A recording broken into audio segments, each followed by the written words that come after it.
Bonjour à tous, bienvenue dans ce nouveau grand angle qui est consacré aujourd'hui à une question de géographie, celle des milieux entre valorisation et protection en France.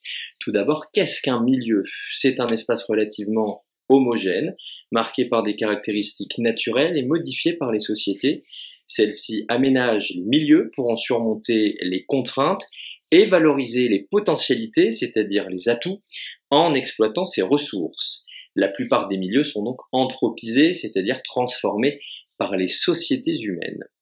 Les milieux français, qu'ils soient riches et métropolitains ou ultramarins, sont d'une grande diversité. Riches en ressources, certes, ils font face à une importante pression et sont fortement aménagés. Alors comment valoriser et protéger les milieux afin de répondre aux objectifs de développement durable? Voyons dans une première partie comment les milieux et les ressources sont valorisés. Située en zone tempérée, la France métropolitaine bénéficie d'un climat modéré. Les températures moyennes sont comprises entre 10 degrés pour Strasbourg et 15 degrés pour Perpignan. Les précipitations importantes favorisent l'agriculture. Presque tous les milieux tempérés y sont représentés. Ouverte sur l'Atlantique, la France des plaines et des plateaux présente un milieu océanique qui devient semi-continental vers l'est. Au sud-est et au sud-ouest, le milieu montagnard est plus contraignant. Le milieu méditerranéen, lui, se déploie en Corse et au pied des Alpes et du Massif central, qui limite son extension. La France d'outre-mer est quant à elle essentiellement tropicale et équatoriale en Guyane, conjuguant chaleur, humidité et forêt luxuriante. Sur les littoraux, la mangrove, c'est-à-dire la forêt caractéristique des marais maritimes tropicaux, où les récifs coralliens contribuent à une grande biodiversité, diversité des êtres vivants et des écosystèmes. La diversité des milieux et la fertilité des sols permettent une grande variété des productions agricoles. Céréaliculture, élevage, cultures spécialisées, fruits et légumes, vergers, vignobles, produits tropicaux. Surnommée la ferme France, notre pays représente 19% de la production agricole européenne, ce qui en fait le premier producteur agricole européen devant l'Allemagne, 15%, et l'Italie, 10%. 54% du territoire français est composé de surfaces agricoles. Les contraintes des milieux sont globalement faibles, les altitudes assez basses, le relief peu accidenté sur une grande partie du territoire métropolitain sont propices à l'agriculture et à la circulation. Le développement du commerce a été précoce. La France est, depuis le Moyen Âge, un axe de circulation entre Europe méditerranéenne et Europe du Nord. Littoraux et montagnes permettent le développement d'activités spécifiques, traditionnelles, telles que la pêche ou le commerce, mais aussi des activités plus récentes comme le tourisme. Les stations balnéaires les plus fréquentées sont Honfleur, Cabourg, Cherbourg et Saint-Malo pour les côtes de la Manche, les Sables d'Olonne, La Baule, La Rochelle, Saint-Jean-de-Luz ou Biarritz pour le littoral atlantique. Saint-Tropez, ancien village de pêcheurs du Var devenu le lieu de rendez-vous incontournable de la jet-set, ou encore Sainte-Maxime, Saint-Raphaël, le Lavandou, Calvi et Porto Vecchio pour le bassin méditerranéen. Grâce à l'outre-mer, la France dispose de la deuxième zone économique exclusive mondiale, estimée à 11 691 000 km². Une zone économique exclusive, appelée ZEE, est un espace maritime s'étendant jusqu'à 200 miles nautiques, l'équivalent de 370 km, des côtes d'un État côtier qui est souverain pour l'exploitation des ressources. Ici sur cette carte, vous avez l'étendue de cette ZE française. En France, des ports comme Marseille et Le Havre relient le pays au monde entier. Il s'agit d'ailleurs des deux grands ports français en termes de transport de marchandises, les deux premiers en termes de transport de marchandises par container, puisqu'ils transportent chaque année respectivement 90 et 80 millions de tonnes de marchandises. Enfin, les montagnes sont d'importants châteaux d'eau et des destinations touristiques privilégiées. Les grandes stations de sport d'hiver sont La Plagne, Val Thorens, Megève, l'Alpe d'Huez, Avoriaz, Les Arcs ou Isola 2000, toutes situées dans les Alpes. Quelques chiffres clés sur la France. Notre pays est la première destination touristique mondiale. 89 millions de touristes ont visité notre pays en 2018, contre 30 millions en 1980. À l'époque, la France était déjà la première destination mondiale pour les touristes. La France qui se classe devant les États-Unis avec 67 millions de visiteurs en 2018. La Chine et l'Espagne se partagent la troisième place avec pour chacune 57,7 millions de touristes. La France qui est également le premier producteur agricole européen, notamment en production de viande et de lait, le deuxième producteur européen et mondial de vin. La France possède le deuxième domaine maritime mondial, la deuxième ZE, derrière les États-Unis. La France est également troisième pour la pêche en Europe et sixième exportateur mondial de produits agroalimentaires. Même anciennes, les activités se sont développées grâce à des aménagements qui ont modifié les milieux, défrichements, ports de pêche, marais salants ou encore polders, c'est-à-dire les terrains conquis sur la mer ou sur des zones humides, ont permis la valorisation de ces activités et des milieux. Plus récemment, des aménagements de grande ampleur ont permis d'intensifier la valorisation des milieux et l'exploitation de leurs ressources. La spécialisation des régions agricoles dans les productions adaptées aux milieux a été rendue possible par le développement des réseaux de transport. La modernisation des réseaux de transport et des ports a permis l'intensification de la circulation. Les barrages hydroélectriques permettent eux le stockage de l'eau et la production d'hydroélectricité. Littoraux et montagnes ont valorisé leurs atouts climatiques et paysagers grâce à l'aménagement de stations touristiques. L'État contribue largement aux grands aménagements littoraux. L'objectif est clair, créer des stations susceptibles de recevoir des vacanciers de toutes conditions sociales avec un souci d'utilisation optimale de l'espace, d'où la création de grands immeubles collectifs, d'hôtels, de résidences para-hôtelières concentrées sur un front de mer équipé d'une plage. L'intervention de l'État s'accompagne d'un changement d'échelle spatiale et temporelle. On aménage non plus une station, mais toute une région touristique en réalisant les infrastructures nécessaires, autoroutes, aéroports, et sur une temporalité assez longue, plusieurs décennies le plus souvent. Ainsi naît par exemple le plan Racine de l'aménagement de la côte du Languedoc, mené de 1963 à 1982, avec 8 stations nouvelles en site vierge, 14 ports de plaisance et 400 000 lits touristiques. Voilà ce que nous pouvions dire dans cette première partie consacrée à la diversité et la valorisation des milieux en France. Intéressons-nous à présent aux risques et dégradations des milieux naturels français. La France est exposée à des risques climatiques, cyclones, tempêtes, avalanches, inondations, feux de forêt, mais aussi des risques telluriques, comme les séismes, les éruptions volcaniques ou les mouvements de terrain, même si cette exposition est moins forte que dans certaines régions du monde. Certains espaces sont plus exposés que d'autres, ainsi les Antilles et la Réunion cumulent des risques climatiques et telluriques élevés. Et partons pour la Réunion avec cet exemple du Piton de la Fournaise, l'un des volcans les plus actifs de la planète, avec en moyenne une éruption tous les 9 mois. Il se trouve sur l'île de la Réunion, un des territoires français d'outre-mer, dans l'océan Indien, non loin de Madagascar.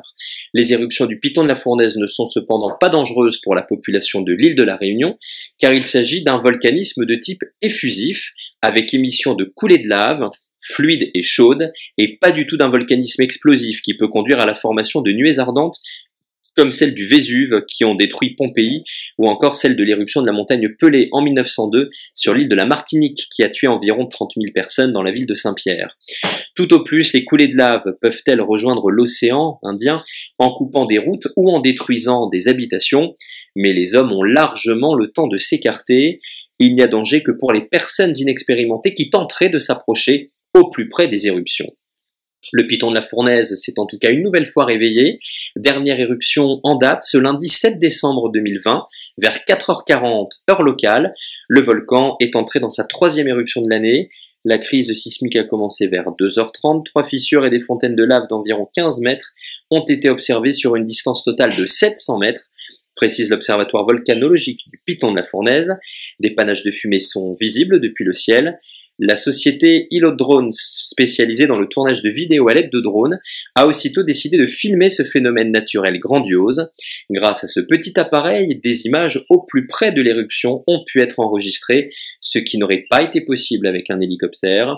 Vous pouvez ainsi observer de magnifiques cascades et rivières de lave dans la nuit. Une fois la lave séchée, elle se durcit et noircit. Des images impressionnantes. En France métropolitaine, les inondations peuvent frapper les grandes vallées, comme en octobre 2018 dans le département de l'Aude, en Languedoc-Roussillon.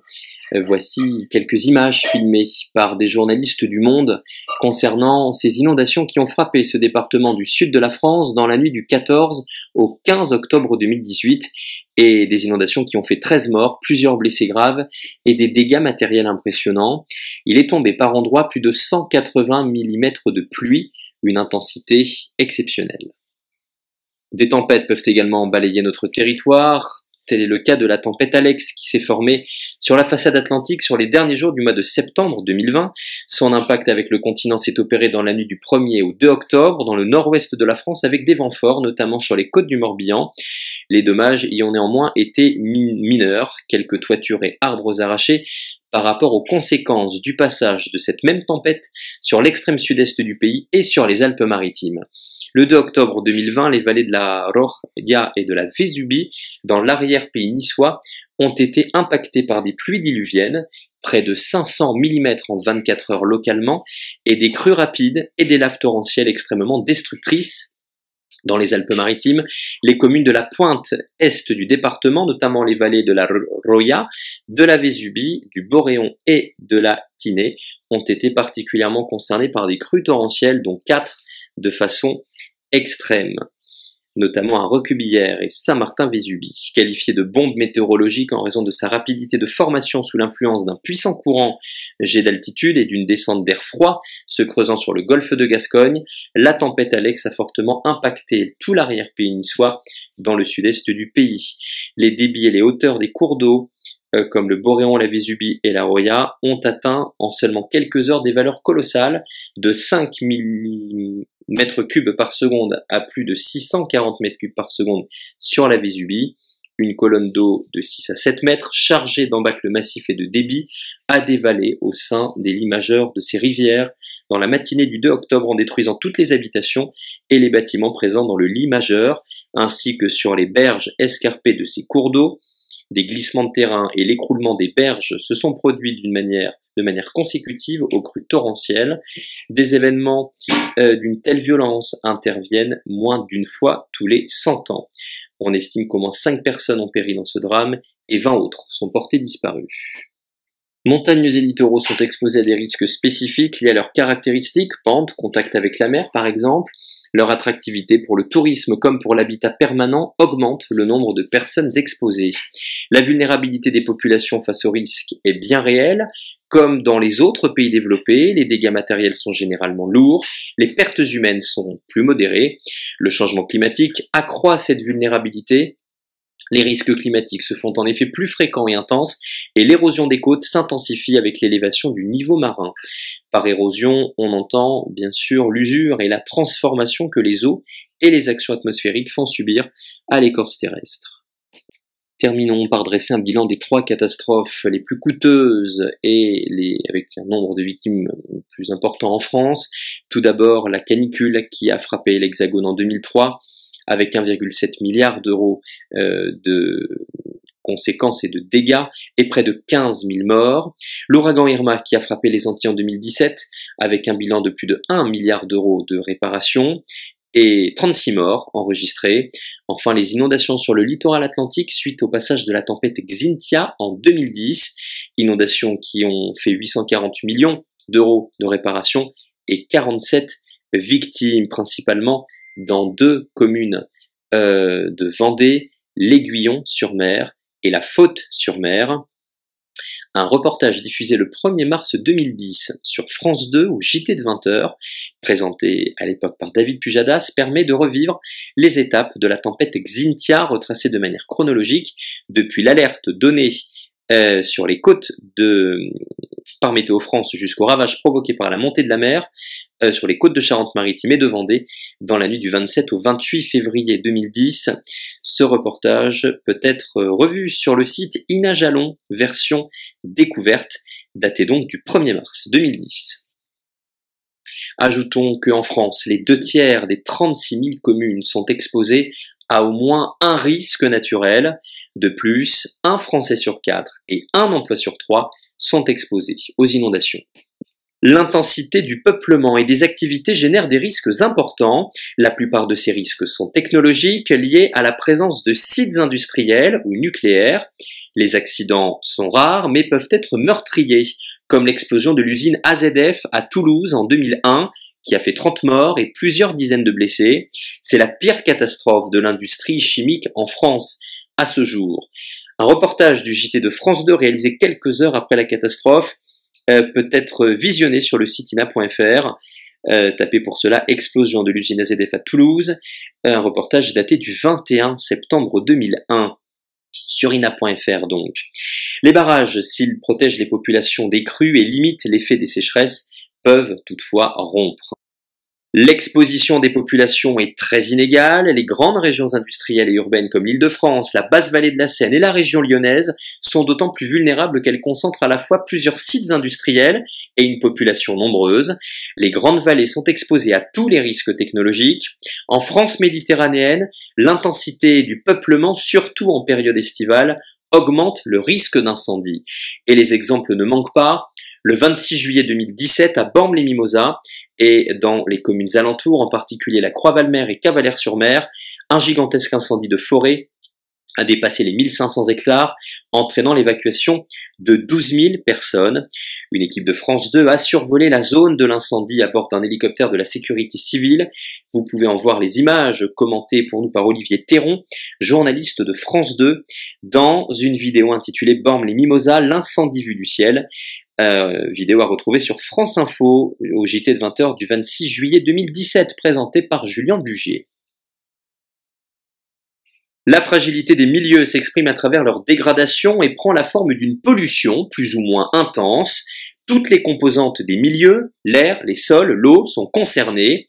Les activités économiques, agriculture, industrie, tourisme et celles de la vie quotidienne, telles que le transport ou le logement, contribuent à une dégradation particulièrement forte.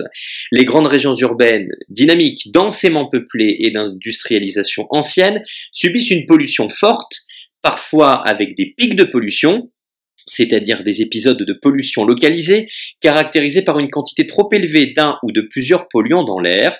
Les régions d'agriculture intensive ou productiviste présentent également des niveaux élevés de pollution des sols, de l'eau et de l'air, en raison notamment de l'usage des pesticides.